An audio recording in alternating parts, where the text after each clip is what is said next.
Hey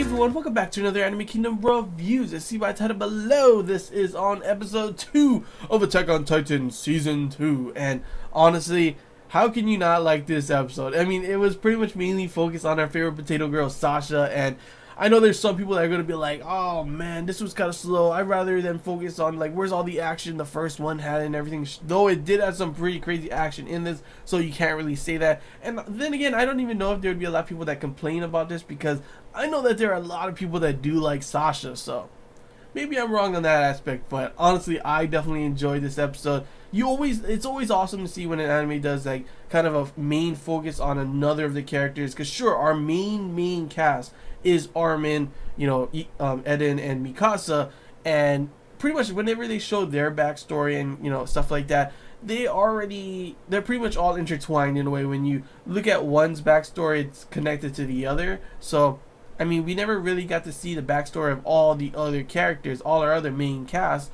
which of course another one is Sasha. So in this one, we get to see some really good characterization for her. We get to see some good backstory and see her past with her father and everything. And I mean, in that flashback, it's pretty much classic Sasha. Someone trying to stop her from eating something, her just like literally, she's just like, no, you're not gonna do that.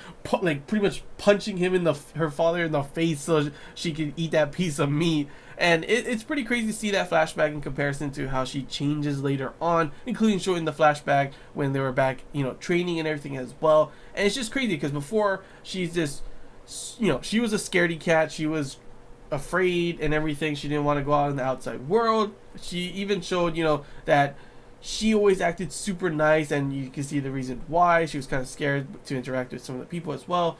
And you can see how everything has changed and how, she has definitely got a lot braver. Sure, she's still scared. I mean, who the hell wouldn't when you're coming face to face with a damn Titan? Even though I forgot that there were Titans this small. I mean, 3 meters is still tall. It's like 9 feet. But, I mean, when it was sitting down inside the house, I was literally like, is that a Titan or is that just a regular guy eating someone for some reason? But when you really do look for kind of close up, it's like, oh yeah, that's pretty damn tall, that's pretty big. But I mean, in comparison to the other Titans, it's definitely not as big. It's kind of like she literally just had to go on a hill, and she was at the height of it and was able to do some crazy shit. I mean, literally, like when you see this episode, like I forgot how crazy the facial expressions are, but when you see that little girl, just like her eyes, it was her facial expression, it was just plain creepy. I mean, come on, how can you not be like that, considering you got your mom over there being eaten? To which of course they do say that the mom's legs were weak, I guess, and that's why no one helped. No, that's not why no one helped her, but no one helped her, even though knowing that. But maybe she doesn't have any feelings in her legs, so that's why the lady's just like, oh, which could just be because she's using blood. But she wasn't like, my leg. She's just like having, the Titan literally was just sitting down there, just like gnawing on her leg, and it just like looks up at the daughter like, yeah, you're next. And I'm over here just like, holy crap, that's creepy. I mean, I saw this in the manga, but holy crap, that like just seeing everything in anime form, like animated, is just like 10 times just like, when it's something creepy in the manga, it's 10 times more creepy in the damn anime. Like when we saw the death in the last one, him being eaten alive, it wasn't as bad in the manga, but in the anime it's just like, holy crap, including with the sounds and everything. And in this one, it's just like seeing that lady getting eaten with her daughter right in front of her, the daughter just literally in shock. And I know a lot of people are probably thinking, man, what the heck is wrong with her? Why don't you run? Why don't you try and help her mom? But you gotta know, when these kind of things happen, and not just people getting eaten by naked people, but in like crazy events that happen, you think that you would move, you think you would try and run away, like all these horror kind of things you see when people stop moving and start, don't run when something's coming at them. But when shock takes over your body, when these kind of events happen, you never know what's going to happen. Like you can be like, yeah, I'm going to do this, I'm going to do that, I'm going to take a shotgun out of my butt and shoot him, or something like that. But that's not going to happen a lot of times. A lot of times you're just going to be overcome with fear, stuck in shock, and that's pretty much what how the little girl felt. And man, her facial expression was creepy. Her eyes like, why are you being nice? And I'm over here like, damn, that's kind of creepy, Sasha. Just leave that girl. Seriously. Of course, though, she did start to get some, you know, normal facial expression after seeing Sasha save her, kind of thing, like telling her to run at the end. So, I mean, it was just she was in shock. You can't blame her for that. Can't blame her for her creepy ass face for that, you know. But damn, when she was sitting there and Sasha came with a damn axe, started trying to hit the nape of the neck, I was like, damn, Sasha. I mean, sure, you're still kind of like crying, getting scared, but I mean, I don't think I would even be able to just walk up to it and start slamming into its neck, especially considering once it hit the axe away, it was just like, I'm just gonna keep eating this lady, and she just walks by, grabs the girl. I would have just ran, honestly. Yeah, that's messed up, but come on, that's a damn Titan right there. Though for some reason it didn't give a shit at all about Sasha walking by. It just kept eating the lady until for some reason when she walks out with the girl, of course, you know, Sasha's luck, the freaking horse runs away, but then the Titan comes out. I don't know if it's because she was whistling and making a lot of noise, but the Titan's like, hey, where you going? That was breakfast. Your lunch, she's dinner. Get ready, I'm coming. It just starts walking slowly. And when you think about it, sure, it is taller, so it takes bigger steps. But that Titan's not that big, so I don't think it would be able to keep up with them. Especially at the part when they jumped over the bridge and everything, and it kind of got stuck.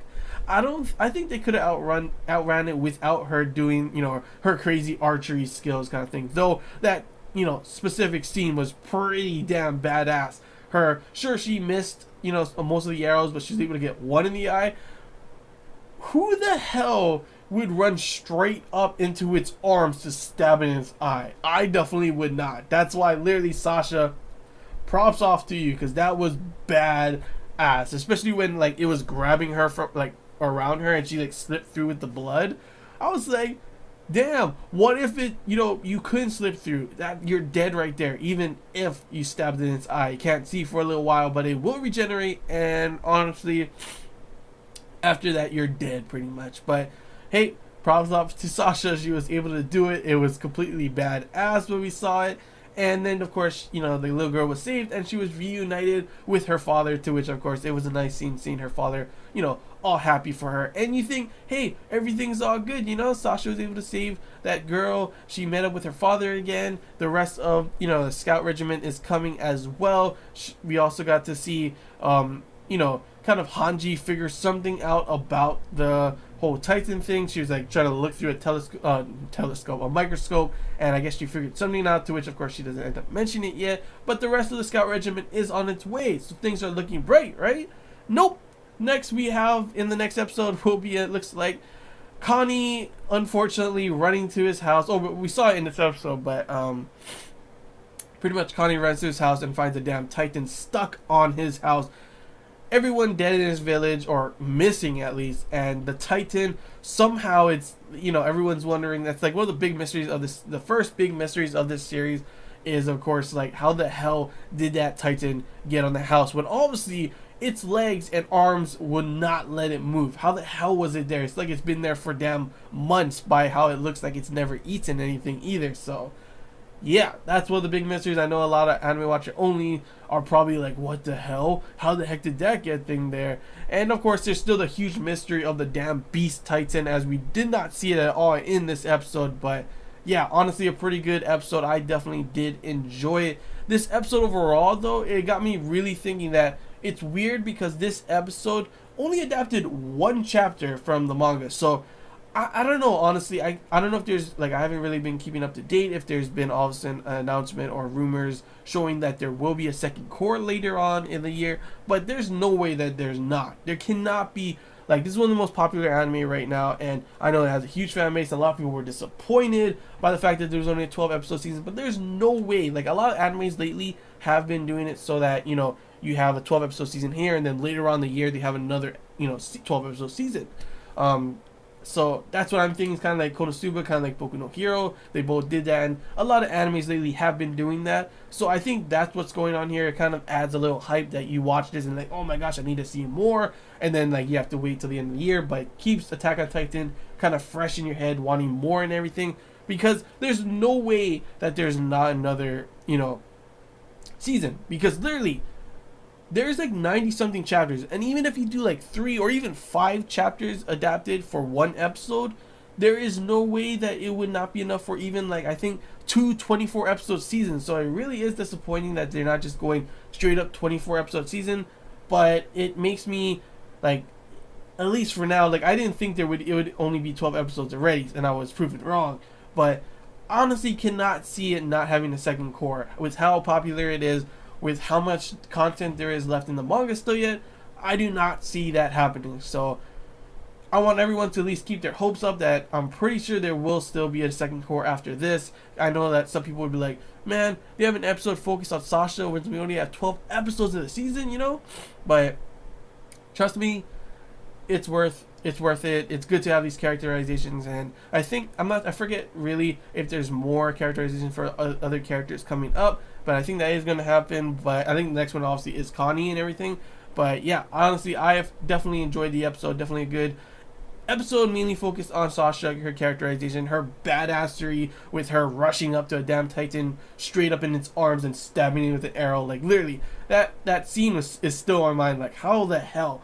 Who the hell would do that? You gotta be crazy. And I mean, I guess Potato Girl is pretty damn crazy. So yeah, that's all I really gotta say, guys. Hope you enjoyed this Anime Kingdom review. If you have any questions, feel free, comment below. If there's anything I missed and you want to talk about, comment below as well.